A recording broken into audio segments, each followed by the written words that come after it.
بسم الله الرحمن الرحيم الحمد لله رب العالمين وصلى الله وسلم على نبينا محمد وعلى آله وصحبه أجمعين. قال المؤلف الشيخ الإمام محمد بن عبد الوهاب رحمه الله تعالى باب ما جاء في السحر. Donc le cheikh a dit rahimahullah, chapitre sur ce qui a été cité, sur ce qui a été rapporté sur la sorcellerie. Donc la sorcellerie en arabe es-sihr, es-sihr qui dans la langue arabe désigne le sens de ce qui est caché. Donc es-sihr a été nommé sihr. Pourquoi? Parce que c'est quelque chose qui est subtil et qui se fait de façon cachée. Comme par exemple es-suhur, le fait de prendre un repas à la fin de la nuit, on appelle ça suhur. Donc c'est la même racine, les trois lettres sin, ha et ra. Pourquoi? Parce qu'on le prend alors qu'on est encore caché par la nuit. Donc ça c'est es-sihr. Donc es-sihr, il a mis ce chapitre sur es-sihr pour montrer que la sorcellerie est contraire au tawhid. Donc on va tout de suite se lancer dans la lecture des textes et on expliquera petit à petit. وقول الله تعالى وَلَقَدْ عَلِمُوا لَمَنِ اشْتَرَاهُ مَا لَهُ فِي الْآخِرَةِ مِنْ خَلَاقٍ. Donc il a d'abord cité la parole d'Allah dans Surat Al-Baqarah وَلَقَدْ عَلِمُوا لَمَنِ اشْتَرَاهُ مَا لَهُ فِي الْآخِرَةِ مِنْ خَلَاقٍ. Et il savait que celui qui l'achète n'aura aucune part dans l'au-delà. Donc ça parle de la sorcellerie. Donc c'est le verset qui nous parle de Sulaiman. Donc le verset, on va le prendre complet. Donc le verset dit وَاتَّبَعُوا مَا تَتْلُو الشَّيَاطِينُ عَلَى مُلْكِ سُلَيْمَانَ وَمَا كَفَرَ سُلَيْمَانُ وَلَكِنَّ الشَّيَاطِينَ كَفَرُوا يُعَلِّمُونَ النَّاسَ السِّحْرَ. Donc le verset dit وَاتَّبَعُوا, ils ont suivi, c'est-à-dire les têtes parmi les juifs, les rabbins juifs, ils ont suivi ce que les shayatines disent à propos de Sulaiman. Que veut dire le verset? C'est-à-dire que les shayatines disaient, donc on sait que les shayatines et les djinns étaient au service de Sulaiman, ils étaient soumis à Sulaiman alayhi salatu wassalam, et lorsqu'il est mort, ils ont insufflé, ils ont dit aux rabbins juifs qu'en fait, donc à certains parmi les juifs et leurs rabbins, qu'en fait, Sulaiman avait tous les pouvoirs qu'il avait et faisait les choses extraordinaires qu'il faisait parce qu'il pratiquait la sorcellerie. Donc ils ont menti sur Sulaiman, sur ce prophète, alayhi salatu wassalam, en l'accusant de sorcellerie. Donc les shayatines, comme pour se venger de Sulaiman, eh bien l'ont calomnié et l'ont accusé de sorcellerie. Et une partie des Yahouds ont suivi cela et ont cru en cela et l'ont répété. Donc c'est pour ça qu'Allah a dit, ils ont suivi ce que les shayatines ont dit à propos de Sulaiman, وَمَا كَفَرَ سُلَيْمَانَ. Or, Sulaiman n'a pas mécru. Donc Allah a innocenté Sulaiman. Et quand on regarde, Allah n'a pas dit وَمَا سَحَرَ سُلَيْمَانَ. Sulaiman n'a pas pratiqué la sorcellerie, mais Allah a dit Sulaiman n'a pas mécru. Et en voulant dire par là, il n'a pas pratiqué la sorcellerie. Ce qui prouve que la pratique de la sorcellerie, c'est du kufr, c'est de la mécréance. وَلَكِنَّ الشَّيَاطِينَ كَفَرُوا يُعَلِّمُونَ النَّاسَ السِّحْرَ. Mais les shayatines, donc les démons, eux ont mécru. Ils enseignent aux gens la sorcellerie. Donc là encore, on comprend que enseigner la sorcellerie, également c'est du kufr. وَمَا أُنزِلَ عَلَى الْمَلَكَيْنِ بِبَابِلَ هَارُوتَ وَمَارُوتَ. Et ce qui a été descendu sur les deux anges à Babil, donc la ville de Babylone, Harut et Marut, c'est-à-dire les deux anges Harut et Marut, qu'Allah Azza wa Jalla avait fait descendre pour éprouver les gens et les êtres humains, et ils enseignaient aux gens la sorcellerie. Mais que dit la suite du verset? وَمَا أُنزِلَ عَلَى الْمَلَكَيْنِ بِبَابِلَ هَارُوتَ وَمَارُوتَ وَمَا يُعَلِّمَانِ مِنْ أَحَدٍ حَتَّى يَقُولَ إِنَّمَا نَحْنُ فِتْنَةٌ فَلَا تَكْفُرْ. Mais ils n'enseignaient, c'est-à-dire les deux anges Harut et Marut, ils n'enseignaient à personne avant de lui avoir dit nous ne sommes qu'une fitna, c'est-à-dire qu'une épreuve, donc ne mécrois pas. Ne mécrois pas, il le disait à celui qui venait apprendre la sorcellerie. Donc ça prouve qu'apprendre la sorcellerie également c'est du kufr. فَلَا تَكْفُرْ فَيَتَعَلَّمُونَ مِنْهُمَا مَا يُفَرِّقُونَ بِهِ بَيْنَ الْمَرْءِ وَزَوْجِهِ. Ils apprenaient des deux, c'est-à-dire des deux anges, ce par quoi ils séparent un homme de sa femme. Al-mar'i, l'homme, wa zawjihi, et son épouse. Ce qui nous prouve que la sorcellerie est réelle. Et ce n'est pas quelque chose d'imaginaire, mais c'est quelque chose de réel, par laquelle une personne peut en tuer une autre, en rendre malade une autre, en rendre folle plutôt une autre, et peut même séparer entre des époux, entre des amis, etc. Comme le montre bien le verset. Yufarriquna bihi. Par lui, c'est-à-dire par la sorcellerie, il sépare entre l'homme et sa femme. وَمَا هُمْ بِضَرِّينَ بِهِ مِنْ أَحَدٍ إِلَّا بِإِذْنِ اللَّهِ. Or, ils ne nuisent à personne par la sorcellerie, si ce n'est par la permission d'Allah. Ici, la permission, est-ce que c'est dans le sens qu'Allah a permis de pratiquer la sorcellerie, dans le sens religieux? Donc c'est dans le sens, on l'avait vu ça dans les cours d'Aqidah. C'est dans le sens, il l'a su et il a permis que ça se produise. Donc c'est la permission, al-idhnul kawni. Comme quand on avait parlé de al-qada, le décret d'Allah. Il y a le décret religieux, c'est-à-dire ce qu'Allah nous a révélé comme religion. Donc certains vont le suivre, d'autres ne vont pas le suivre. Et il y a le décret universel, c'est-à-dire le destin. Ça, c'est quelque chose qu'Allah veut et qui se passe. Donc al-idhn, la permission, c'est la même chose. Il y a al-idhnu shar'i, c'est-à-dire la permission religieuse, ce qu'Allah nous a permis dans la religion. Et al-idhnul kawni, c'est-à-dire la permission dans le sens du destin. Allah a permis que cette chose se fasse. Donc quand il a dit, ils ne nuisent que par la permission d'Allah, c'est pas dans le sens où la sorcellerie est permise. C'est dans le sens où Allah a permis que ce mal se produise, pour sa sagesse. وَمَا هُمْ بِضَرِّينَ بِهِ مِنْ أَحَدٍ إِلَّا بِإِذْنِ اللَّهِ وَيَتَعَلَّمُونَ مَا يَضُرُّهُمْ وَلَا يَنْفَعُهُمْ. Ils apprennent ce qui leur nuit et qui ne leur est pas utile. وَلَقَدْ عَلِمُوا لَمَنِ اشْتَرَاهُ مَا لَهُ فِي الْآخِرَةِ مِنْ خَلَقٍ. Et certes, ils ont su que celui qui l'achète, c'est-à-dire qui apprend la sorcellerie, qui la pratique, n'aura aucune part dans l'au-delà. Qu'est-ce que ça veut dire? Ça veut dire qu'il est mécréant, puisque celui qui n'a aucune part dans l'au-delà, c'est seulement le mécréant. Car le musulman, même s'il a un grain de foi, la plus petite quantité de foi, il a forcément une part de bien, et il rentrera forcément au paradis. Donc quand Allah dit qu'ils n'ont aucune part, c'est-à-dire qu'ils sont mécréants. Et le verset d'après dit وَلَوْ أَنَّهُمْ آمَنُوا وَاتَّقَوْا لَمَثُوبَةٌ مِنْ عِنْدِ اللَّهِ خَيْرٌ لَوْ كَانُوا يَعْلَمُونَ. Et s'ils avaient cru et avaient été pieux, la récompense d'Allah est meilleure. Ça prouve encore que ce sont des mécréants. Donc voilà comment, de plusieurs façons, on peut retirer du verset qui parle de Sulayman et qui a innocenté Sulayman alayhi salatu wassalam, que la sorcellerie, la pratique de la sorcellerie, l'apprentissage de la sorcellerie, l'enseignement de la sorcellerie, c'est de la mécréance. Et on en retire aussi que la sorcellerie est réelle et que ce n'est pas simplement psychologique ou imaginaire, mais c'est bien quelque chose de réel, comme l'ont affirmé Ahl-Sunnati wal Jama'a. Et la sorcellerie, pour la parenthèse, donc qu'est-ce que c'est? C'est le fait qu'un être humain, eh bien, rentre en coopération avec les shayatines, avec les démons, pour pouvoir nuire aux autres. Et cette coopération, comment elle va se faire? Elle ne pourra se faire qu'en passant par la mécréance. Donc, il va par exemple insulter Allah ou son prophète sallallahu alayhi wa sallam, ou piétiner ou insulter le Coran. Donc, il va mécroire. Et également, il va adorer les démons. Et en échange, les démons vont lui rendre des services. Donc, il va utiliser cette sorcellerie, cette coopération.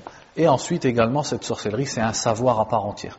C'est-à-dire que, pour le faire, il faut dire certaines paroles, faire certains actes, etc. Et, wal'iyadhu billah, il y a même des livres qui sont écrits sur la sorcellerie et qui se vendent même, malheureusement, dans les librairies dans le monde musulman. Des livres qui sont écrits pour enseigner aux gens comment pratiquer la sorcellerie. Donc la sorcellerie, donc c'est cette pratique. Donc pourquoi elle est de la mécréance? Justement, c'est parce que la personne ne pourra la pratiquer qu'après avoir mécru. Et qu'après avoir associé à Allah subhanahu wa ta'ala, après s'être prosterné devant les djinns ou avoir sacrifié des animaux pour eux, etc., etc. Ou alors avoir commis des actes de blasphème, comme par exemple venir prier à la mosquée en état de janaba, exprès, par obéissance aux shayatines, etc., etc. Et également la sorcellerie, celle dont on parle ici, on peut la distinguer en deux sortes, pour encore mieux comprendre. Il y a sihru at-ta'thir ou sihru at-takhyil. C'est-à-dire la sorcellerie qui a un impact, c'est-à-dire celle qui rend malade, celle qui tue, celle qui rend fou, c'est celle dont Allah a parlé ici quand il a dit par la sorcellerie, il sépare un homme de sa femme. Et l'autre, c'est sihr al-takhyil, donc qui est réel également. C'est la sorcellerie qui consiste, c'est ce qu'on peut appeler l'illusionnisme. Mais le vrai illusionnisme, pas le fait de faire des tours de passe-passe. Le fait d'ensorceler les yeux des gens au point où ils s'imaginent voir des choses qui n'ont pas de réalité. Comme quand les sorciers de Pharaon ont jeté leurs bâtons et que leurs bâtons, aux yeux des gens, se sont transformés en serpents. Alors qu'en réalité, leurs bâtons, ils n'ont jamais bougé. C'est toujours resté des bâtons de bois. Car la sorcellerie a une limite. La sorcellerie ne peut pas faire des choses que seul Allah peut faire, bien sûr. La sorcellerie, elle ne peut pas changer une chose en une autre. Elle ne peut pas rendre un homme en âne, par exemple. Elle ne peut pas rendre un bâton en bois en serpent. Il n'y a qu'Allah Azza wa Jal qui peut faire ces choses-là. Donc si la sorcellerie le fait, c'est aux yeux des gens. Donc ça, par contre, la sorcellerie peut le faire. C'est-à-dire faire imaginer des choses aux gens. C'est pour ça qu'Allah a bien dit فَلَمَّا أَلْقَوْا عِصْرِيَّهُمْ ou alors فَأَلْقَوْا عِصْرِيَّهُمْ. Je ne sais plus le début du verset, mais le verset dit سَحَرُوا أَعْيُنَ النَّاسِ وَاسْتَرْهَبُوهُمْ وَجَاءُوا بِسِحْرٍ عَظِيمٍ. Allah a bien dit سَحَرُوا أَعْيُنَ النَّاسِ. Ils ont ensorcelé les yeux des gens et ils leur ont fait peur et ils sont venus avec une grande sorcellerie. Donc est-ce que leurs bâtons se sont changés en serpents? En réalité non. C'est pour ça que quand Moussa a jeté son bâton et que le sien s'est réellement changé en serpent, ils ont cru. Sinon, il n'y aurait pas eu quelque chose de spécial si les sorciers avaient jeté leur serpent et qu'ils s'étaient transformés réellement avaient jeté leur bâton et que réellement ils s'étaient transformés en serpent. Pourquoi ça les aurait impressionnés que Moussa jette un bâton et qu'il se transforme en serpent? Pourquoi ça les aurait impressionnés? Pourquoi ils se seraient prosternés et qu'ils auraient dit Amanna bi Rabbil Alamin, Rabbi Moussa wa Haroun. Nous croyons au Seigneur de l'univers, le Seigneur de Moussa et de Haroun. C'est parce que le bâton de Moussa, Allah l'a réellement changé en serpent. Et eux savaient que eux ne peuvent pas le faire avec la sorcellerie. Donc ils ont su que ça, ce n'est pas la sorcellerie et que Moussa n'était pas un sorcier, mais que réellement c'était un signe d'Allah subhanahu wa ta'ala. C'est pour ça qu'ils se sont prosternés et qu'ils ont cru en Allah azza wa jal et qu'ils se sont convertis. Et un autre verset également, le verset qui dit yukhayyalu ilayhi min sihrihim annaha tas'a. En parlant de Moussa, yukhayyalu ilayhi, c'est-à-dire ça faisait imaginer à Moussa à cause de leur sorcellerie que les bâtons bougeaient. Annaha tas'a. Qu'est-ce que ça veut dire? Ça veut dire qu'en réalité, elle ne bougeait pas. Donc ça, on appelle ça sihru at-takhyil. Et ça, c'est pratiqué même dans le monde arabo-musulman, notamment par exemple chez les confréries soufis. Parce que parfois, on les voit faire des choses, et en fait, c'est que de la sorcellerie, et c'est que dans les yeux des gens. Parce que ces choses qu'ils font, ce ne sont pas des choses qui sont possibles. C'est simplement de l'illusion, parce qu'ils utilisent les shayatin.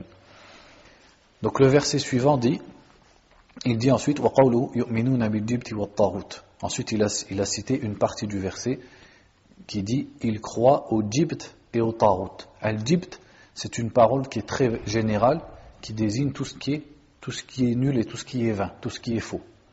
Et at-tarout, ça vient de at-tughyan, la transgression. Donc on avait, je pense, déjà vu la parole d'Ibn al-Qayyim sur at-tarout. Quand il dit at-tarout, ما تجاوز به العبد حده من متبوع أو معبود أو مطاع. Ibn al-Qayyim dit le tarout, c'est toute chose par laquelle l'être humain va dépasser la limite, toute chose qui est suivie ou obéie ou adorée au-delà des limites. Donc une chose qui est suivie de façon absolue en dehors du prophète sallallahu alayhi wa sallam, c'est un tarout. Une chose qui est obéie en dehors d'Allah et du prophète sallallahu alayhi wa sallam, c'est un tarout. Et une chose qui est adorée en dehors d'Allah, c'est le tarout. Donc Allah nous dit, et ça c'est à propos donc d'une partie des Yahoud, ils croient au jibt et au tarout, et il dit tout de suite Qala Omar radiyallahu anhu al-jibtu as-sihru. Donc il a rapporté l'explication de Omar radiyallahu anhu qui a dit al-jibt c'est la sorcellerie. Donc ce genre d'explication de la part de Omar, est-ce que ça veut dire que al-jibt c'est que la sorcellerie et c'est un synonyme de la sorcellerie? Il faut savoir, pour qu'on comprenne les tafsirat, c'est-à-dire les interprétations des salafs, que les salafs, comme les sahaba et les tabi'in, ils avaient une façon d'expliquer les mots par yani yufassirun al-kalima bi ba'di afradiha.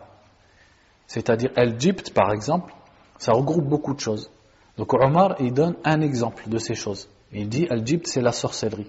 Ça n'empêche pas que le jibt ce soit aussi par exemple la voyance. Donc ça c'est une façon que les salafs avaient et qu'on retrouve quand on lit les tafsirs, le tafsir d'Ibn Kathir, al-Tabari. On va lire des interprétations, parfois on croit qu'elles sont en contradiction, alors qu'en fait c'est pas une contradiction.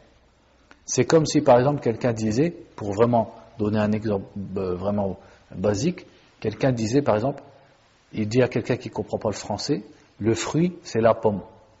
Ça n'empêche pas que les fruits c'est également les bananes, les fraises, etc. Donc pour expliquer un mot, il donne un des membres de cette catégorie. Et l'autre il va expliquer en disant le fruit c'est la fraise. Ça ne veut pas dire que c'est que ça. Donc Omar disait al-jibt c'est al-sihr, c'est-à-dire al-sihr fait partie du jibt. Wa tarout ou shaytan. Et il dit, et le tarout c'est le shaytan. Donc ça aussi, le shaytan n'est qu'un des membres des tawarites. Et les tawarites, il y a plusieurs sortes. Une des sortes c'est le shaytan, puisque le shaytan s'est rebellé contre Allah subhanahu wa ta'ala, et également il pousse les gens à désobéir et à associer et à mécroire en Allah azza wa jal.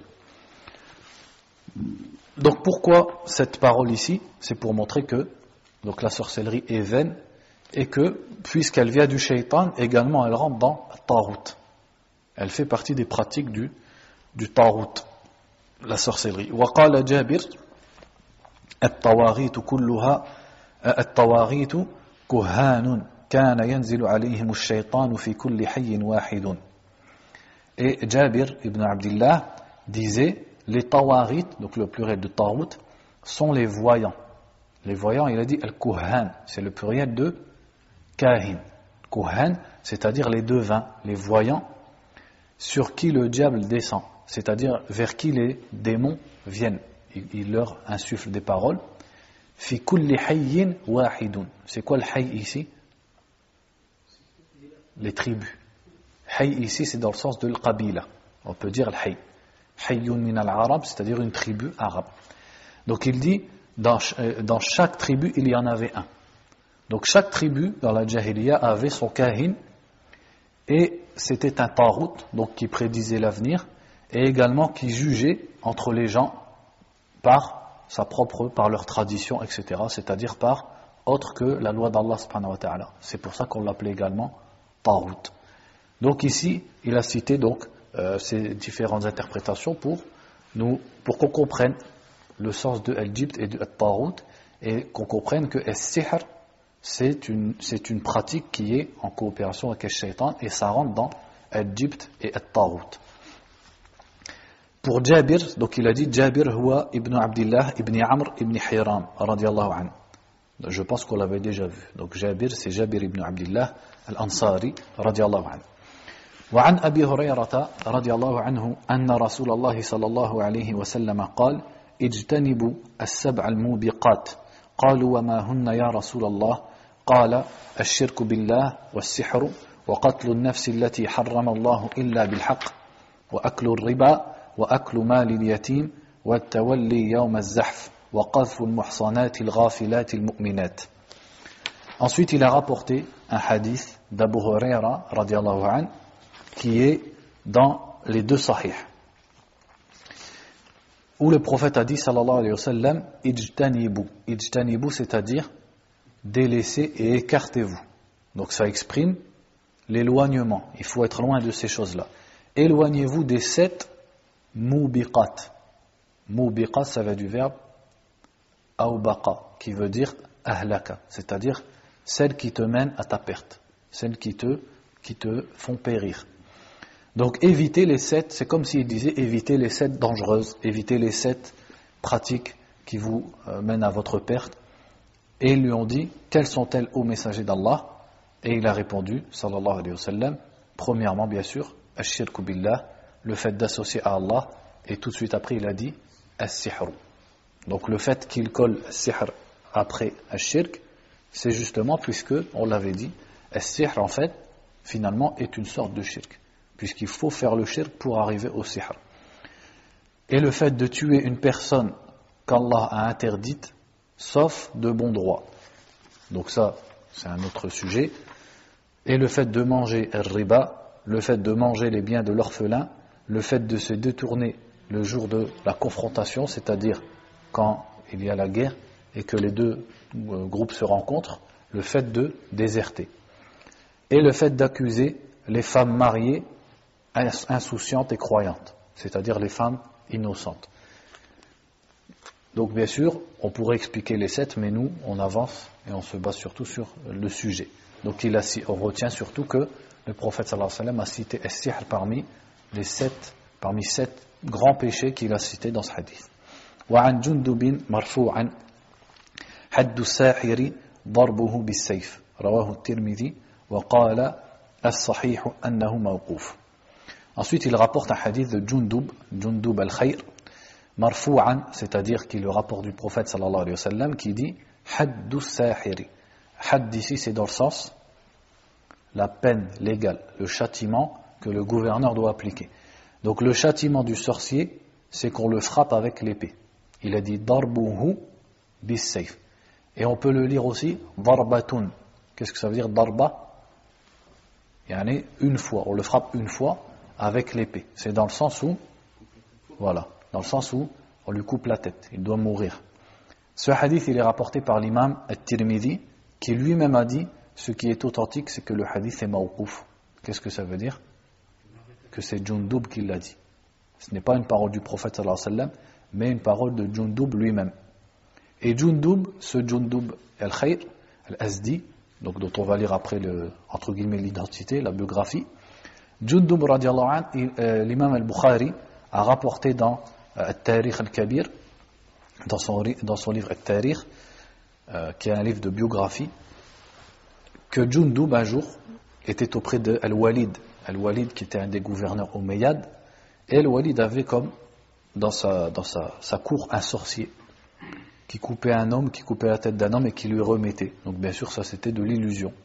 Et Jundub était présent et il a dégainé son épée et il l'a tué devant tout le monde. Et il lui a dit In kana sadiqan falyuhyi nafsahu. S'il est véridique, qu'il fasse revivre sa propre personne. Ça c'est Jundub, celui qui a rapporté ce hadith.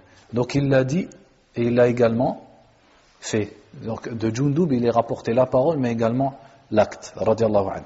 Donc Jundub il dit هو جندب ابن كعب ابن عبد الله ابن جزء ابن عامر ابن مالك ابن عامر ابن الدهمان الأزدي الغامدي أبو عبد الله وربما نسب إلى جده وهو جندب الخير وفد مع قومه على النبي صلى الله عليه وسلم قاله الكلبي وقال ابن حبان صحابي وروى ابن السكن عن بريدة مرفوعا قال جندب وما جندب يضرب ضربة فيكون أمة وحده وأخرج البخاري. Donc ensuite il a rapporté ce que je vous ai raconté. Donc il a cité ici l'ascendance de Jundub qu'on appelait Jundub al-Khayr. C'était son surnom, Jundub al-Khayr, qui était un sahabi radiallahu anhu. Et il est rapporté un hadith dont il n'a pas cité ici l'authenticité, qui est rapporté par Ibn Sakan, dans lequel le prophète aurait dit, sallallahu alayhi wa sallam, Jundub, et qui est Jundub? Il frappera une seule fois et sera à lui seul une communauté. C'est-à-dire, il fait référence à l'histoire qu'a rapporté l'imam al-Bukhari, qui n'est pas dans le Sahih, c'est pas dans le Sahih, c'est dans le Tarikh al-Kabir, où Jundub a tué un sorcier.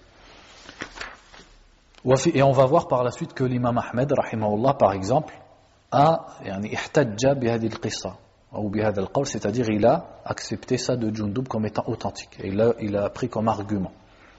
وفي صحيح البخاري عن بجالة بن عبده قال كتب عمر بن الخطاب أن يقتلوا كل ساحر وساحرة قال فقتلنا 3 سواحر. Et dans Sahih al-Bukhari, donc Bajala ibn Abda rahimahullah a rapporté que Omar ibn al-Khattab avait écrit, c'est-à-dire il avait écrit un ordre à certains de ses umaras, certains de ses gouverneurs, de tuer tout sorcier et toute sorcière.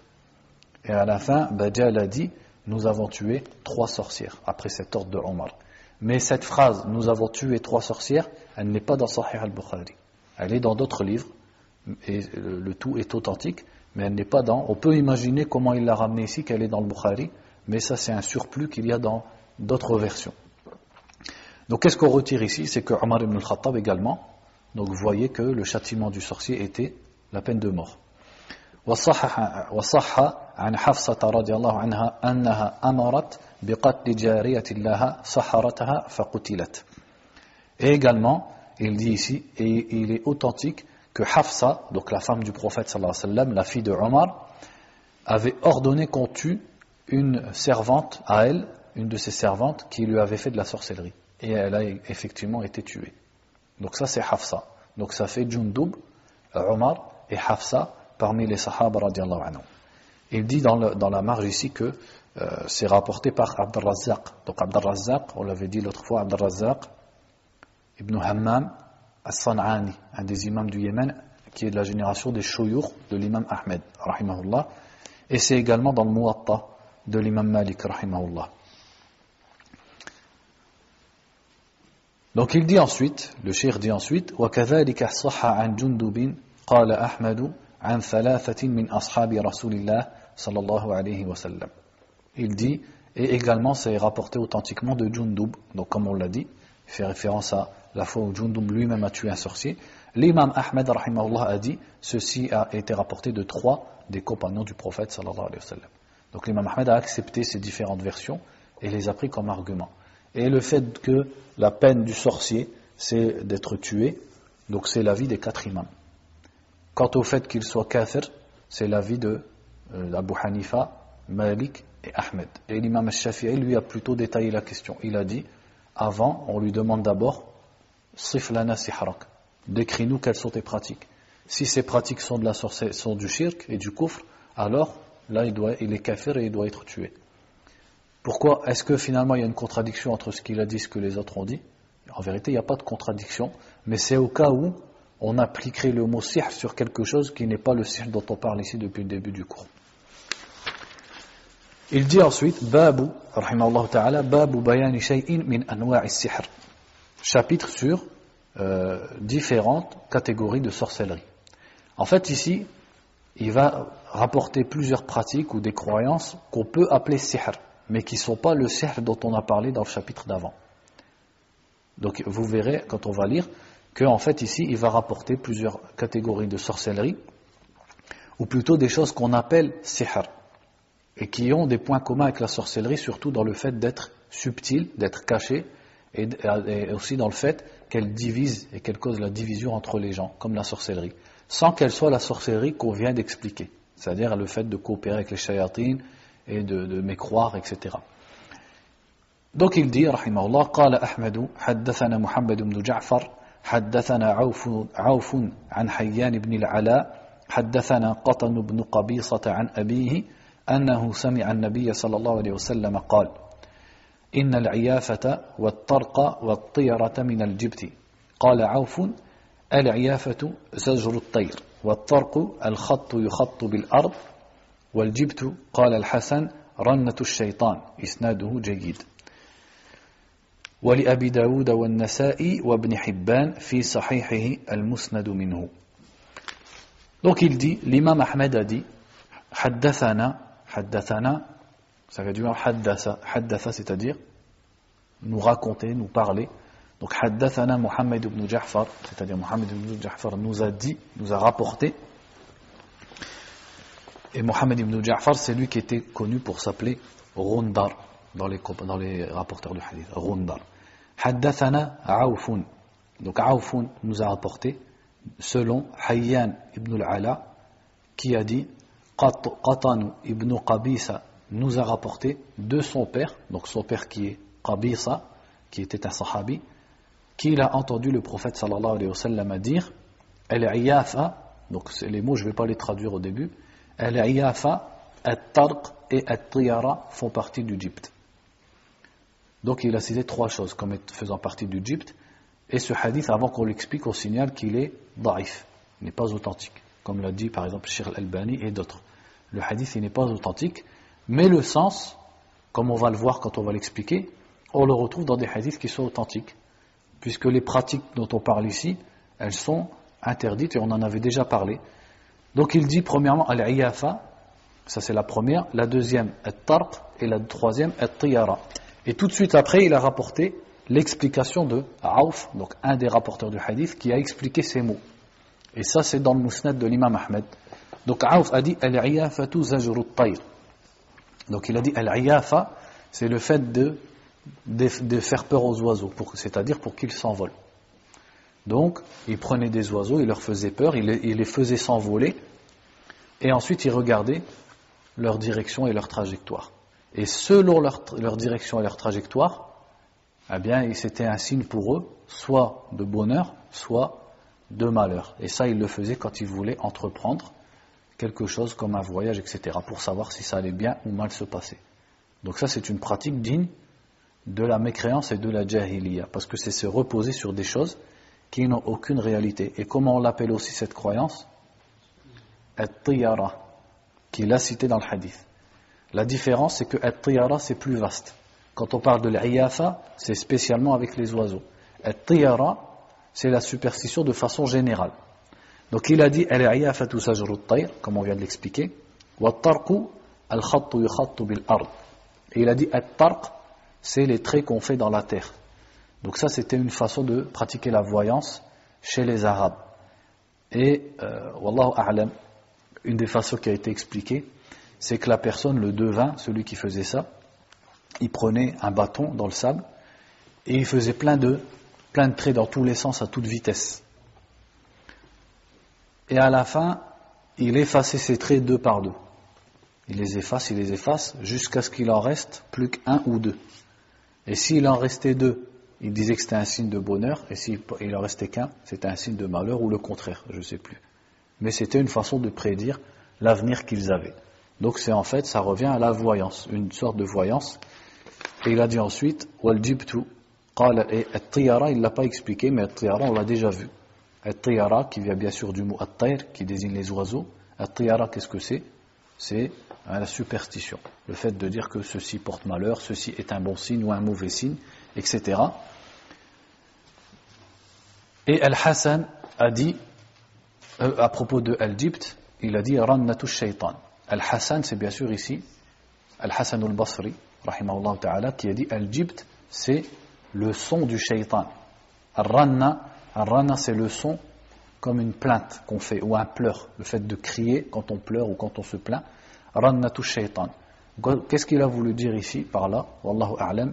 Cheikh al-Uthaymin, quant à lui, rahimahullah, il dit, c'est dans le sens où Al-Jibt, qui est notamment la voyance, la sorcellerie, vient des insufflations et de la coopération avec Al-Shaytan. Donc c'est le fait que le voyant ou le sorcier entende les suggestions et la voix de Al-Shaytan. C'est pour ça qu'Al-Hassan a dit Al-Jibt, c'est le son, la voix, la plainte du Shaytan. Wallahu a'lam. Ici il dit Al-Hassan huwa ibn Abi al-Hassan al-Basri al-Mashhur wa ismu abihi Yasar al-Ansari mawlahum thiqatun faqihun fadilun mata sanata 10 wa 100 wa qad jawaza 90 sanatan. Donc Al-Hassan, c'est bien sûr Al-Hassan al-Basri, qui était un des grands imams des Tabi'in, un thiqa qui est mort en 110 à plus de 90 ans. Il dit ensuite, donc à la fin, quand il a fini de citer le hadith, il dit Isnaduhu jayyid, sa chaîne de transmission est jayyid, mais comme on l'a vu, donc les savants du hadith disent que c'est un hadith da'if. Il dit, et Abu Daoud, An-Nasa'i et Ibn Hibban ont rapporté al-musnad de ce hadith. Yani, indahum al-musnadu minhu. Qu'est-ce que ça veut dire ici? Comment ils l'ont mis? Vous avez quelqu'un là en français? Non. Non, ouais, je vois ce que tu veux dire. Justement, c'est là le problème. Le mot musnad, il a plein de significations. Ils ont dit quoi, vous, en français, là? C'est tout. Non, c'est pas ça du tout. En fait, c'est-à-dire que Abu Daoud, An-Nasa'i, ça c'est pas important. C'est-à-dire c'est pas dans notre sujet du tawhid, mais c'est juste pour que, puisqu'on étudie le livre, on sait ce qui est écrit, c'est tout. C'est-à-dire qu'Abu Daoud, An-Nasa'i et Ibn Hibban, ils ont rapporté ce hadith dans leur livre, mais ils n'ont pas cité l'explication de Aouf et de Hassan al-Basri. Ils ont cité que la parole du prophète sallallahu alayhi wa sallam. Et c'est ça qu'il appelle al-musnad, dans le sens de al-marfu'. Donc une des façons d'employer le mot musnad, c'est de dire ce qui vient du prophète sallallahu alayhi wa sallam. D'accord? وعن ابن عباس رضي الله عنهما قال قال رسول الله صلى الله عليه وسلم من اقتبس شعبة من النجوم فقد اقتبس شعبة من السحر زاد ما زاد رواه أبو داود بإسناد صحيح. Donc ici un autre hadith d'Ibn Abbas radiallahu anhuma où le prophète a dit sallallahu alayhi wa sallam, celui qui saisit une branche des étoiles aura saisi une branche de la sorcellerie. Zad ma zad, c'est-à-dire plus il en prend et plus il en prend dans la sorcellerie. Qu'est-ce que veut dire saisir une branche de la sorcellerie, c'est des étoiles, c'est-à-dire ilmun nujum, la science entre guillemets des étoiles. Et que veut dire saisir une branche? C'est-à-dire apprendre et aussi pratiquer la science des étoiles. Quelle science des étoiles est visée ici? L'astrologie, pas l'astrologie dans le sens de connaître les étoiles, de connaître par exemple leur trajectoire, etc., leur distance, pas dans ce sens-là, mais tanjim, c'est-à-dire la science des étoiles qui est haram, qui est interdite, et qui est digne de la mécréance et de la jahiliya, qui est le fait de connaître les noms des étoiles et leur trajectoire, et d'utiliser ça comme une preuve, comme un argument qui va nous indiquer ce qui se passe dans l'avenir. Donc c'est ce qu'on connaît maintenant avec l'astrologie, l'horoscope, etc. De dire par exemple quand l'étoile va passer dans tel passage, etc., de telle constellation, etc., etc., eh bien il va se passer tel ou tel événement, ce sera un signe de bonheur ou un signe de malheur, etc. Donc c'est le fait de prédire l'avenir, mais en se basant sur les trajectoires des étoiles, sur la trajectoire des étoiles. Donc le prophète a appelé ça sihr. Pourtant, on a expliqué ce que c'était qu'as-sihr. Et on voit bien qu'il n'y a pas de rapport. As-sihr, qu'est-ce que c'est? C'est le fait de mécroire et de coopérer avec les shayatines pour pratiquer certaines choses et notamment nuire aux gens. Alors que là, c'est interpréter le mouvement des étoiles pour en prédire l'avenir. Donc pourquoi le prophète sallallahu alayhi wa sallam a comparé ça avec as-sihr? Eh bien, c'est dans le sens où également c'est une mécréance et une tromperie. C'est une tromperie et une mécréance également. C'est dans ce sens-là qu'il l'a fait rejoindre la sorcellerie. Dans le sens où tout ça, c'est du domaine des pratiques de la mécréance et des pratiques dans lesquelles il y a, c'est-à-dire du talbis, du mensonge, de la tromperie, etc., comme la sorcellerie. Et il dit zada ma zad. Plus il en fait, et plus il aura pénétré la sorcellerie, et plus il pratiquera as-sihr. Donc il dit que c'est rapporté par Abu Daoud avec une chaîne de transmission authentique, et Al-Sheikh Al-Albani rahimahullah ta'ala, il dit que c'est un hadith authentique.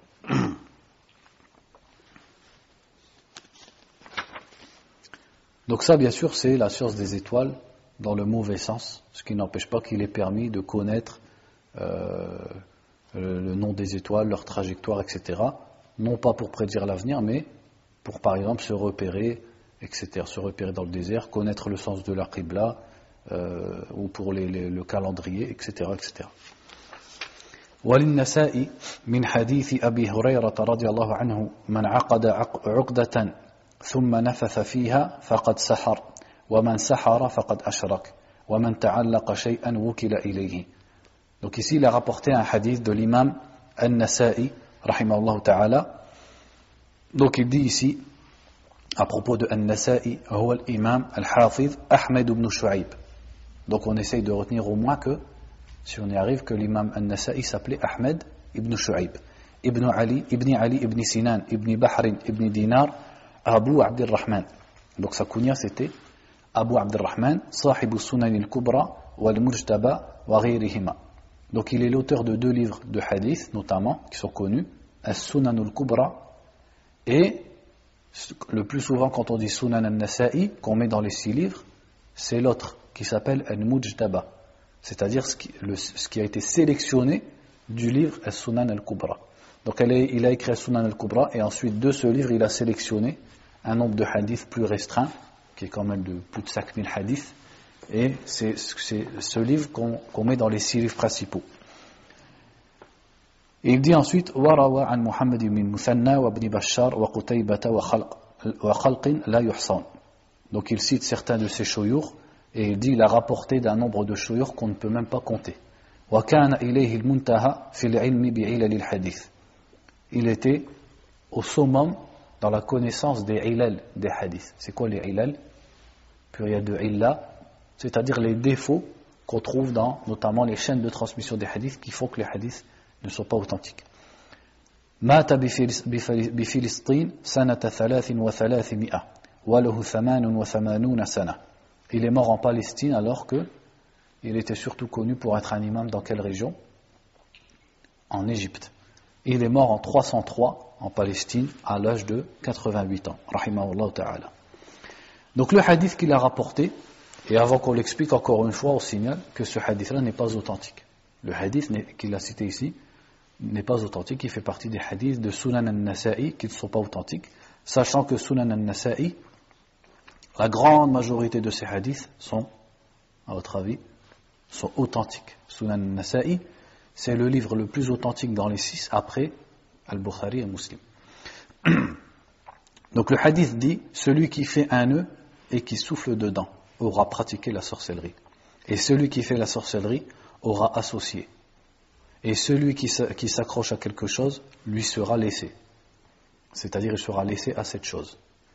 Donc qu'est-ce qu'il dit le hadith? Celui qui fait un nœud et qui souffle dedans aura pratiqué la sorcellerie. Donc certes on voit que le hadith il n'est pas authentique, mais est-ce que le sens il est vrai?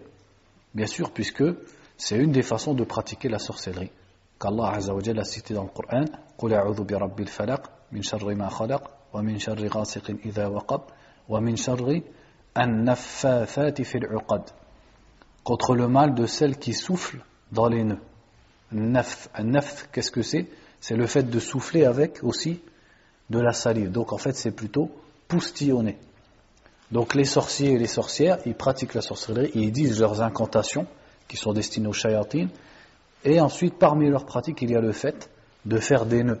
Et après avoir dit leurs incantations, de souffler et de poustillonner sur ces nœuds, comme pour sceller la sorcellerie. Donc il dit, celui qui fait ça aura pratiqué la sorcellerie, et celui qui a pratiqué la sorcellerie aura associé à Allah. Donc même si le hadith n'est pas authentique, comme on l'a vu, son sens il est vrai. Par contre, à la fin du hadith, elle est authentique puisqu'on la retrouve dans d'autres hadiths. Et celui qui s'accroche à quelque chose sera laissé à cette chose. Et ça c'est vrai aussi pour la sorcellerie. Celui qui rend son cœur dépendant d'un sorcier ou des shayatines, etc., eh bien Allah Azza wa Jal va le laisser avec ses sorciers et ses shayatines. Et il le délaissera, il n'aura plus l'aide d'Allah, et la fin de son affaire, ça sera la perte, comme c'est le cas pour tous les sorciers.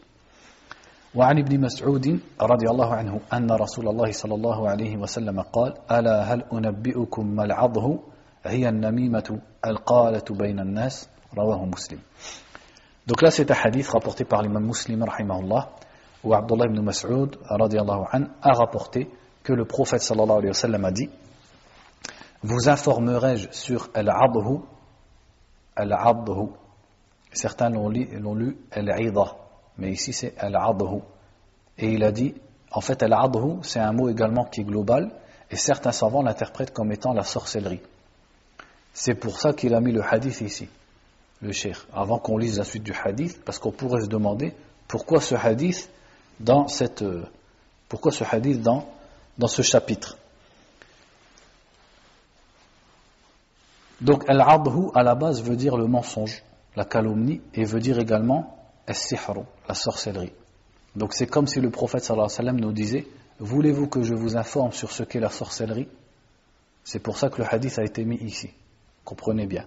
Et tout de suite après il a dit, c'est an-namima al-qalatu bayna an-nas. An-namima, qui vient du verbe namma, qui est le fait d'entendre des propos tenus par des gens et d'aller les répéter à d'autres. Donc le prophète a dit sallallahu alayhi wa sallam an-namima, et tout de suite après il l'a expliqué en disant al-qalatu bayna an-nas, c'est-à-dire les paroles entre les gens. Que veut dire ce hadith? Le hadith nous dit: vous informerai-je sur al-adhu, qui est un des synonymes de la sorcellerie, ou qui englobe la sorcellerie. Et il nous dit, c'est an-namima, le fait de colporter les paroles des gens les uns contre les autres. Quel rapport entre ça et la sorcellerie? Voilà. Comme Allah dit dans le Coran à propos de la sorcellerie, par la sorcellerie, il sépare un homme de sa femme. Or, avec un namima, eh bien tu sépares les amis, tu sépares les voisins, etc. Puisque tu écoutes quelqu'un parler sur l'un, ou critiquer un tel, insulter un tel, et tu vas le répéter à l'autre, ce qui va créer un conflit, et le fait qu'ils vont plus parler, ils vont se détourner l'un de l'autre, etc. Donc la conséquence, elle est la même qu'une des conséquences de la sorcellerie. En fait, ici dans le hadith, et c'est ça le cheikh quand il a dit certaines catégories de sorcellerie, c'est pas dans le sens où ça c'est de la sorcellerie. La namima, c'est pas de la sorcellerie. Dans le sens où il associe avec un shaitan, il travaille avec, etc. Mais dans le sens où c'est semblable à la sorcellerie dans certaines de ses conséquences. C'est ça qu'il a voulu dire ici. Donc le chapitre, en fait, il désigne des actes ou des paroles qui font partie du sihr, ou alors qui sont appelées sorcellerie parce qu'elles ont un point commun avec la sorcellerie, sans pour autant qu'elles soient réellement de la sorcellerie. Et le prophète a dit également dans Sahih Muslim, La yadkhulu jannata qattatun. Qattat, c'est un nammam, c'est la même chose. C'est-à-dire celui qui fait namima n'entrera pas au paradis. Ça fait partie des grands péchés. ولهما عن ابن عمر أن رسول الله صلى الله عليه وسلم قال إن من البيان لسحرا. Ensuite il dit, donc dans tous les deux, c'est-à-dire Al-Bukhari et Muslim ont rapporté d'Ibn Omar radiallahu anhuma que le prophète sallallahu alayhi wa sallam a dit, dans l'éloquence il y a de la sorcellerie. Inna min al-bayani la sihra. Min al-bayan, yani ba'd al-bayan. C'est-à-dire une partie de l'éloquence et de la sorcellerie. Qu'est-ce que ça veut dire? Ça veut dire que parfois l'éloquence, donc qu'on appelle al-bayan, le fait de bien parler, peut avoir le même effet que la sorcellerie. Car la sorcellerie peut détourner, faire croire aux gens qu'ils ont vu quelque chose qui n'a pas eu lieu, peut détourner leur esprit, les rendre fous, etc. Or, quelqu'un d'éloquent, il peut faire ça aussi avec la raison des gens. Donc c'est pas dans le sens où l'éloquence c'est de la sorcellerie, mais c'est une comparaison entre l'éloquence et la sorcellerie. Dans le sens où, comme la sorcellerie, eh bien l'éloquence peut faire tourner la tête et l'esprit des gens, et leur faire suivre et croire quelque chose qui, s'il ne leur avait pas été dit de cette façon, ils ne l'auraient pas suivi. Inna min al-bayani la sihra. Donc également, là on peut poser la question, comme Cheikh Al-Uthaymin rahimahullah l'a souligné dans l'explication, est-ce que ça c'est une louange, une éloge ou un blâme pour al-bayan, pour l'éloquence? Ou est-ce que c'est ni l'un ni l'autre? Le cheikh dit en fait c'est ni l'un ni l'autre. Ça dépend pourquoi l'éloquence est employée. L'éloquence est comme la sorcellerie, c'est-à-dire elle est convaincante, et donc si elle est pratiquée dans le bien, pour la da'wa, pour la cause d'Allah, eh bien c'est un bien par lequel on va amener les gens à la cause d'Allah Azza wa Jal. Par contre, si elle est utilisée pour la mécréance, les shubuhat, les innovations, alors ça sera un mal. Et ça sera un mal par lequel justement les gens de l'innovation et les gens du kufr peuvent multiplier leurs adeptes, leurs disciples, et détourner les gens de la voie droite. Et le Cheikh Abdurrahman ibn Qasim rahimahullah a rapporté une histoire sur Omar ibn Abdel Aziz. Donc l'histoire, est-ce qu'elle est authentique ou pas, Allahu a'lam, mais elle nous donne un sens à ce hadith, elle nous aide à comprendre. C'est qu'un homme est venu demander quelque chose à Omar ibn Abdel Aziz rahimahullah ta'ala. C'est-à-dire, comme Omar était un gouverneur, il est venu wa alayka salam, lui faire une demande, comme toute personne peut faire avec le calife ou avec un gouverneur, etc. Et l'homme a tellement bien parlé pour exprimer sa demande, c'est-à-dire qu'il avait préparé ses mots pour convaincre Omar, que Omar lui a dit « Wallahi, innahu sihrul halal ». Il lui a dit « C'est ça le sihr qui est halal, c'est ce que tu viens de faire ». C'est-à-dire de si bien parler et d'être si éloquent, mais pour une bonne cause, en l'occurrence pour demander quelque chose qui est ton droit. Wallahu a'lam. Le chapitre suivant, le cheikh dit, rahimahullah, Babu ma ja'a fil kuhani wa nahwihim. Chapitre sur ce qui a été rapporté à propos des kuhan, c'est-à-dire des voyants, des devins, et leurs semblables. Nahwihim, c'est-à-dire les autres voyants, car le mot voyant et le mot devin a plusieurs, il y a plusieurs mots qu'on peut employer pour ça en arabe, comme al-kahin, al-arraf, al-munajjim, s'il le fait avec les étoiles, etc. Pour montrer que la voyance, donc ce chapitre a pour but de montrer que la pratique de la voyance contredit le tawhid. Pourquoi?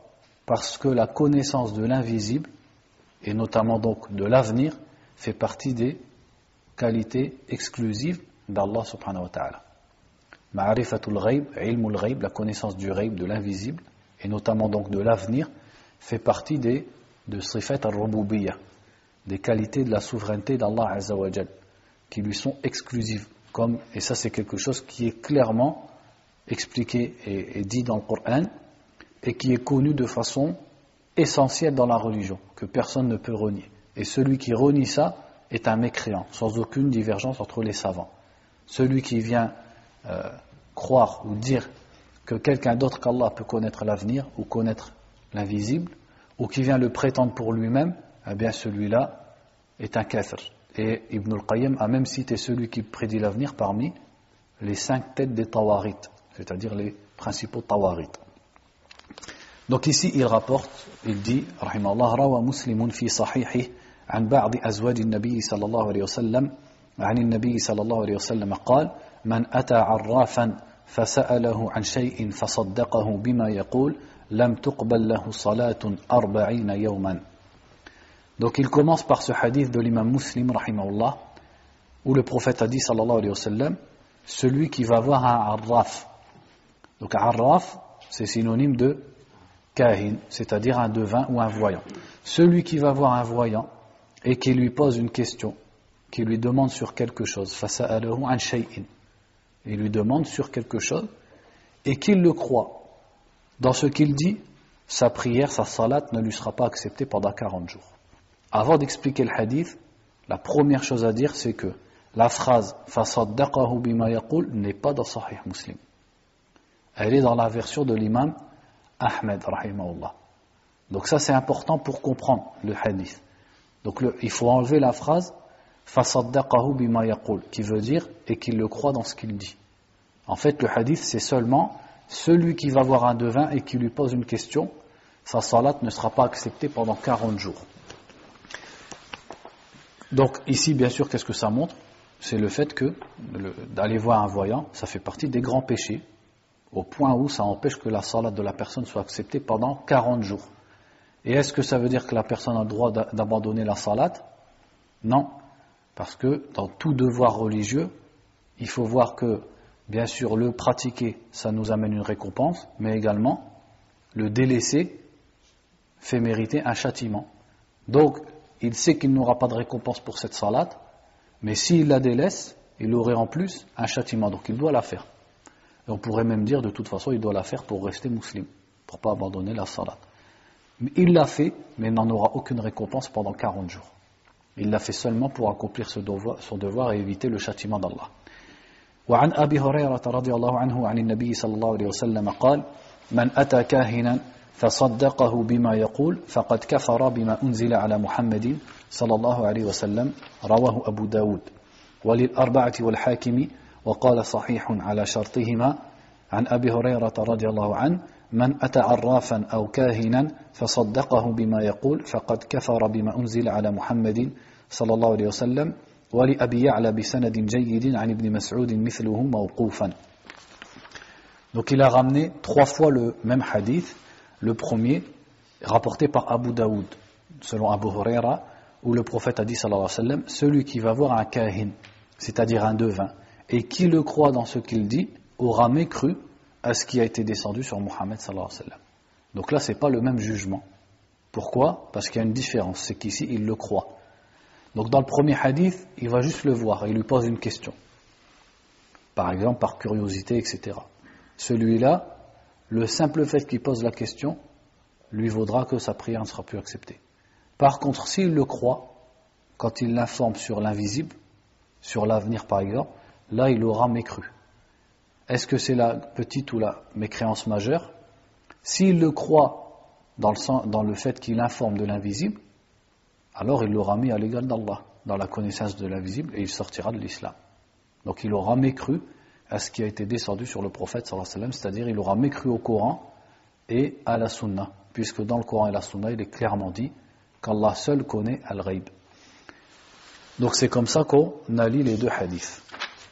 Donc ça c'est rapporté par Abu Daoud, et les 4, c'est-à-dire Abu Daoud, Al-Nasa'i, Al-Tirmidhi, Ibn Majah et Al-Hakim, ont rapporté d'Abu Huraira ce hadith du prophète sallallahu alayhi wa sallam qui dit celui qui va voir un arraf ou un kahin. Donc en français on ne va pas faire de différence, c'est la même chose. Celui qui va avoir un devin ou un devin. Ou alors on pourrait dire un devin ou un voyant. Et qu'il le croit dans ce qu'il dit, aura mécru à ce qui a été descendu sur Muhammad sallallahu alayhi wa sallam.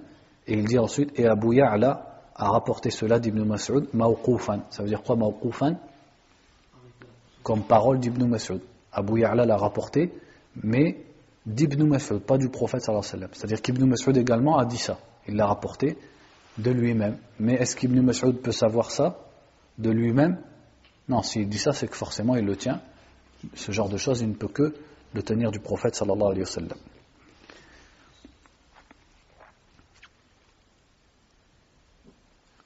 Ici, il met donc, comme à notre habitude, je regarde s'il met la biographie d'Al-Hakim, mais il ne l'a pas mise. Par contre, il a mis Abu Ya'la. Donc il dit Abu Ya'la huwa al-imam al-hafiz محدث الجزيرة أحمد بن علي ابن المثنى التميمي الموصلي صاحب التصانيف كالمسند وغيره روى عن يحيى بن معين وخلق مات سنة 7 و300. Donc il dit Abu Ya'la, c'est l'imam Abu Ya'la al-Mawsili, donc de la ville de Mawsil en Irak, al-Tamimi, de la tribu de Banu Tamim, qui a beaucoup de livres de hadith, comme notamment Al-Musnad, Musnad Abi Ya'la. Il a rapporté notamment de Yahya ibn Ma'in, et il est mort en 307. Donc il était à peu près de la génération de l'imam An-Nasa'i, rahimahullah. Donc on a compris pour les deux hadiths. L'un des deux hadiths nous parle d'aller voir simplement le voyant, et l'autre nous parle de le croire. Et le jugement n'est pas le même. وعن عمران بن حسين مرفوعا ليس منا من تطير أو تطير له أو تكهن أو تكهن له أو سحر أو سحر له ومن أتى كاهنا فصدقه بما يقول فقد كفر بما أنزل على محمد صلى الله عليه وسلم. رواه البزار بإسناد جيد ورواه الطبراني في الأوسط بإسناد حسن من حديث ابن عباس رضي الله عنهما دون قوله ومن أتى إلى آخره. Ensuite, il a rapporté un autre hadith, rapporté par Imran ibn Hussein, du prophète sallallahu alayhi wa sallam, qui a dit « Ne fais pas partie de nous, man tatayyara ». Donc c'est quoi man tatayyara? Maintenant on connaît, hein, celui qui croit à la superstition. « Aw tutayyara lah » ou celui pour qui on a fait « at-tatayyur ». C'est-à-dire celui qui le fait. C'est-à-dire par exemple celui qui prend les oiseaux et qui les fait voler, ou celui pour qui on le fait. Il vient voir la personne qui fait cette pratique et il lui dit par exemple fais voler tes oiseaux pour me dire un peu si mon entreprise elle sera bonne ou pas. Ou celui qui pratique la voyance ou celui pour qui on pratique la voyance. Donc le prophète sallallahu alayhi wa sallam dit il ne fait pas partie de nous. Donc cette phrase du prophète sallallahu alayhi wa sallam on la retrouve dans d'autres hadiths. Parfois elle peut vouloir désigner la mécréance majeure et parfois elle peut vouloir désigner un grand péché, une mécréance mineure. Donc dans le cas ici, at-tatayyur, on en a déjà parlé. Quand est-ce que ça sera de la mécréance majeure ou mineure? Par contre, at-takahhun, donc le fait de faire la voyance, ça c'est la mécréance majeure. Et celui pour qui on l'a fait, s'il croit que la personne connaît l'invisible en dehors d'Allah, également ça sera de la mécréance majeure. Aw sahara, aw suhira lah. Ou celui qui fait la sorcellerie, ou celui pour qui on l'a fait. Donc celui qui l'a fait, on a déjà vu son jugement. Par contre, celui pour qui on l'a fait, ça dépend. S'il connaît la réalité de la sorcellerie et qu'il en est satisfait, alors il sera mécréant comme celui qui fait la sorcellerie. Pourquoi? Parce qu'il aura agréé lui-même la mécréance. Et la suite du hadith nous dit, et celui qui va voir un devin et qui le croit dans ce qu'il dit, aura mécru à ce qui a été descendu sur Muhammad sallallahu alayhi wa sallam. Comme les hadiths précédents, il dit rapporté par Al-Bazzar, avec une chaîne de transmission qui est jayyid, qui est bonne. Et il dit Al-Bazzar huwa al-imam al-hafiz al-mashhur. Donc Al-Bazzar c'est un imam bien connu, un des huffaz, Abu Bakr Ahmed ibn Amr ibn Abd al-Khaliq al-Basri, صاحب المسند الكبير, سماه البحر الزاخر. Donc Al-Bazzar c'est un des auteurs des Masanid. Donc lui il a un musnad qui lui est bien connu, Musnad al-Bazzar, qu'il a appelé al-Bahr al-Zakhir. Mais à notre époque, son musnad il n'est pas complet. C'est-à-dire on ne l'a pas complètement. صدوق روى عن ابن بشار وابن المثنى وخلق أصله من البصرة ومات في الرملة سنة 92 و200. Donc il est mort il était de la ville d'Al-Basra et il est mort en Palestine à Ramla en 292. Et il dit ensuite, et l'imam al-Tabarani l'a rapporté dans Al-Awsat. Al-Awsat, c'est un des trois livres bien connus de l'imam al-Tabarani dans le hadith, avec une bonne chaîne de transmission, mais rapporté selon Ibn Abbas. Donc le hadith, Cheikh Abdel Qadir al-Arnaout, rahimahullah, dans ses annotations sur Kitab Tawhid, il dit que c'est un hadith authentique, puisqu'il a beaucoup de shawahid, c'est-à-dire de chaînes de transmission qui le renforcent. Qala al-Baghawi. Le Cheikh Mohammed ibn Abdel Wahhab rahimahullah dit maintenant Qala al-Baghawi. Donc ça fait partie, c'est un des passages où l'imam cite des paroles de ulama après les versets et les hadiths. Al-Baghawi, avant qu'on lise sa parole, qui est-il? Donc il dit ici Al-Baghawi huwa al-imam al-hujjah mansub ila Bagh madinatin bayna haratin wa Maru.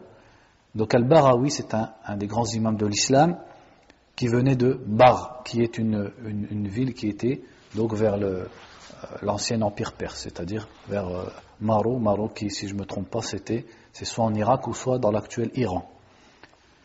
ويقال له أيضا بغشور واسمه الحسين بن مسعود محي الدين الفراء الشافعي. Donc le nom de Al-Baghawi c'était Al-Hussein ibn Mas'ud Al-Shafi'i, donc il était du madhab de l'imam Al-Shafi'i, عالم خراسان, le savant de la région de Khurasan, وصاحب التصانيف كالتهذيب وشرح السنة والمصابيح والتفسير. Donc il est l'auteur de beaucoup de livres comme At-Tahdhib ou alors Sharh al-Sunnah. Sharh al-Sunnah, c'est une compilation de hadiths au nombre d'à peu près 5000 hadiths qu'il rapporte avec l'isnad entre lui et le prophète sallallahu alayhi wa sallam, alors qu'il était du 4e siècle de l'islam. Mais malgré tout, il a réussi à rapporter les hadiths avec l'isnad entre lui et le prophète sallallahu alayhi wa sallam. Et son livre Sharh al-Sunnah, donc c'est un livre de référence, c'est un livre dont le classement ressemble à celui de l'imam al-Bukhari, mais l'imam al-Baghawi y a rajouté beaucoup de commentaires de sa part, notamment sur l'explication des mots. Il a également un tafsir, c'est un des tafsirs à la tariqat al-athariya, al-salafiyya, c'est-à-dire c'est un des tafsirs connus chez Ahl Sunnah wal Jama'a, avec tafsir al-Tabari et tafsir Ibn Kathir. Ce sont les trois grandes références dans le tafsir à la tariqat Ahl Sunnah. Donc tafsir al-Tabari c'est le premier et tafsir Ibn Kathir c'est le dernier, et entre les deux il y a tafsir al-Baghawi.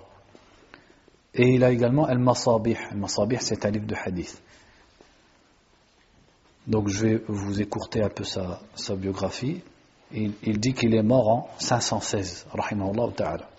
Donc il dit قال البغوي رحمه الله العراف الذي يدعي معرفة الأمور بمقدمات يستدل بها على المسروق ومكان الضالة ونحو ذلك. وقيل هو الكاهن. والكاهن هو الذي يخبر عن المغيبات في المستقبل. وقيل الذي يخبر عما في الضمير. Donc Al-Baghawi a dit Al-Arraf. En fait ici il rapporte la parole d'Al-Baghawi pour expliquer les mots Al-Arraf et Al-Kahin. Donc il dit Al-Arraf, c'est celui qui prétend connaître les choses avec des muqaddimat, c'est-à-dire avec des pratiques, des paroles ou des signes, etc., sur des preuves entre guillemets pour lui sur lesquelles il va se baser, et qu'il l'utilise pour indiquer où se trouve une chose qui a été volée ou une chose qui a été perdue, et il dit etc. Donc Al-Arraf, c'est celui que les gens vont voir pour dire par exemple j'ai perdu une chose, dis-moi où elle est, on m'a volé quelque chose, dis-moi qui est le voleur. Et lui il va utiliser des muqaddimat. Qu'est-ce que ça veut dire? Il va utiliser des choses, mais en vérité ces choses ne sont qu'un prétexte. Par exemple, qu'est-ce qu'on connaît? Chez nous par exemple, qu'est-ce qu'on connaît? Les boules de cristal, les lignes de la main. Et chaque pays et chaque période, ils ont leurs pratiques. On l'a vu tout à l'heure, chez les Arabes, ils pratiquaient avec les étoiles, avec les traits dans le sable, etc. Mais en fait, tout ça, ce sont que des prétextes. En réalité, ils travaillent avec les shayatin. Et il est dit que c'est lui le kahin, c'est-à-dire que l'Arraf et le kahin sont deux synonymes. Et il dit ensuite, et le kahin, c'est celui qui indique les choses invisibles et qui indique sur l'avenir. Les choses invisibles de l'avenir. Donc celui qui prédit l'avenir. Et il a été dit, c'est celui qui prétend informer de ce qu'il y a dans le cœur. Donc tout ça, ça nous revient finalement à la même conclusion. C'est que le kahin et l'arraf, c'est ceux qui prétendent connaître l'invisible, connaître les choses que seul Allah Azza wa Jal peut connaître. Donc c'est le synonyme en français de voyant ou devin.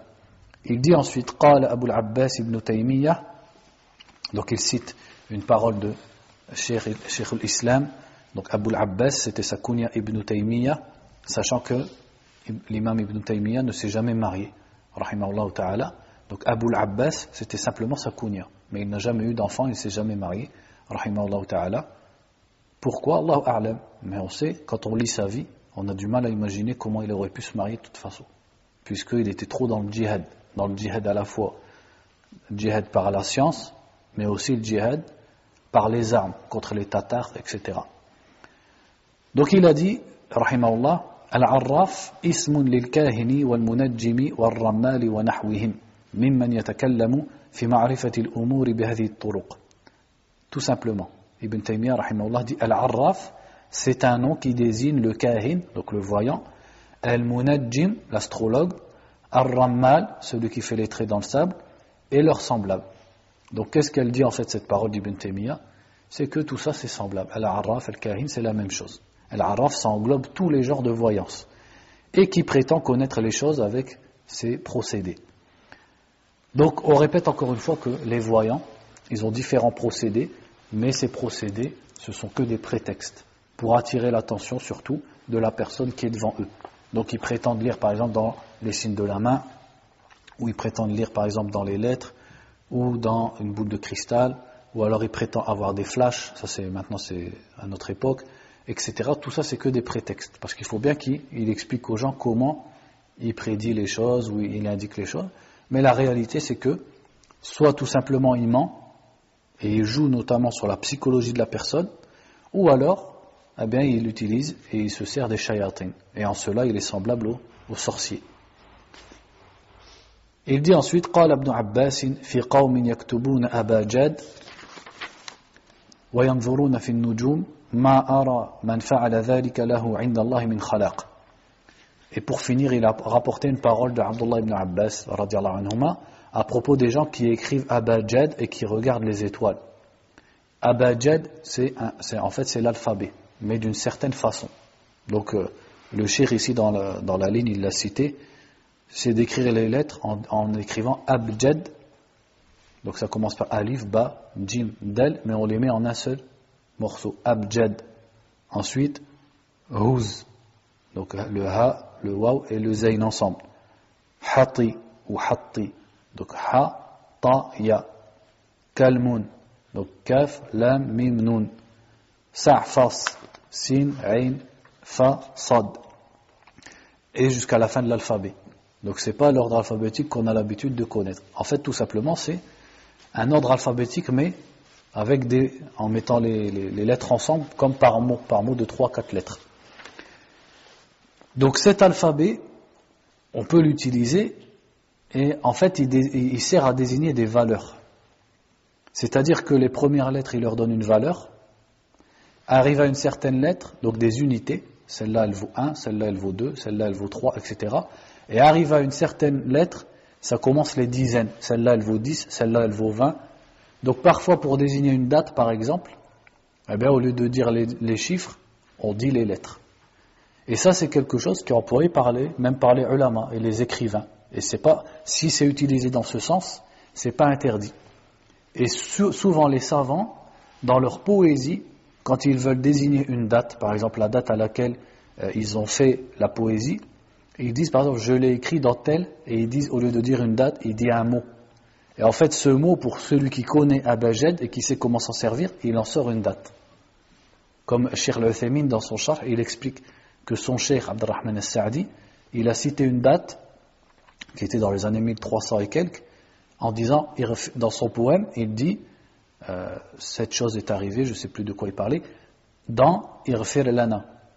Irfir Lana qui veut dire pardonne-nous. Mais en fait, Irfir Lana, quand on la comprend avec Abajad, ça veut dire 1300 et quelques.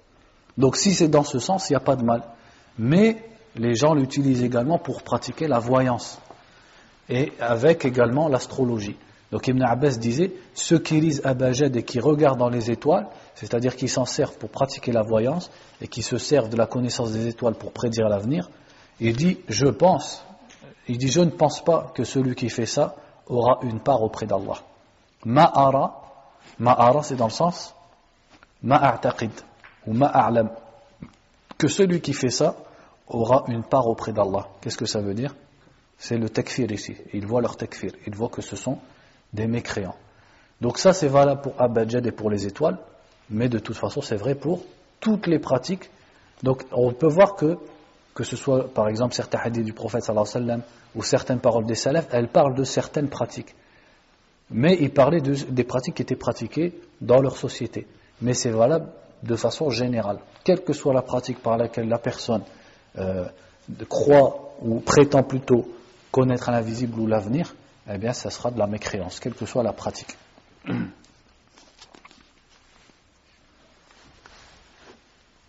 Donc quand il dit ici la ara, dans le sens la a'taqid ou la a'lam, c'est quoi le masdar? Ar-ra'yu. Donc le verbe ra'a, il peut vouloir dire voir en rêve. Et là on va dire ra'a ru'ya. Il peut vouloir dire voir par l'œil. Et là on dit ra'a ru'yatan. Ru'yatun, c'est-à-dire une vision avec l'œil. Et ru'ya, c'est une vision nocturne dans les rêves. Et ra'a ra'yan, il voit dans le sens, il pense, il sait. Et le masdar, c'est pas ru'yatan, c'est ra'yan. C'est pour ça qu'on dit ar-ray, dans le sens, l'avis, l'opinion. On va s'arrêter là pour Kitab Tawhid. Barakallahu fikum. Wa sallallahu wa sallam ala nabiyyina Muhammadin wa ala alihi wa sahbihi.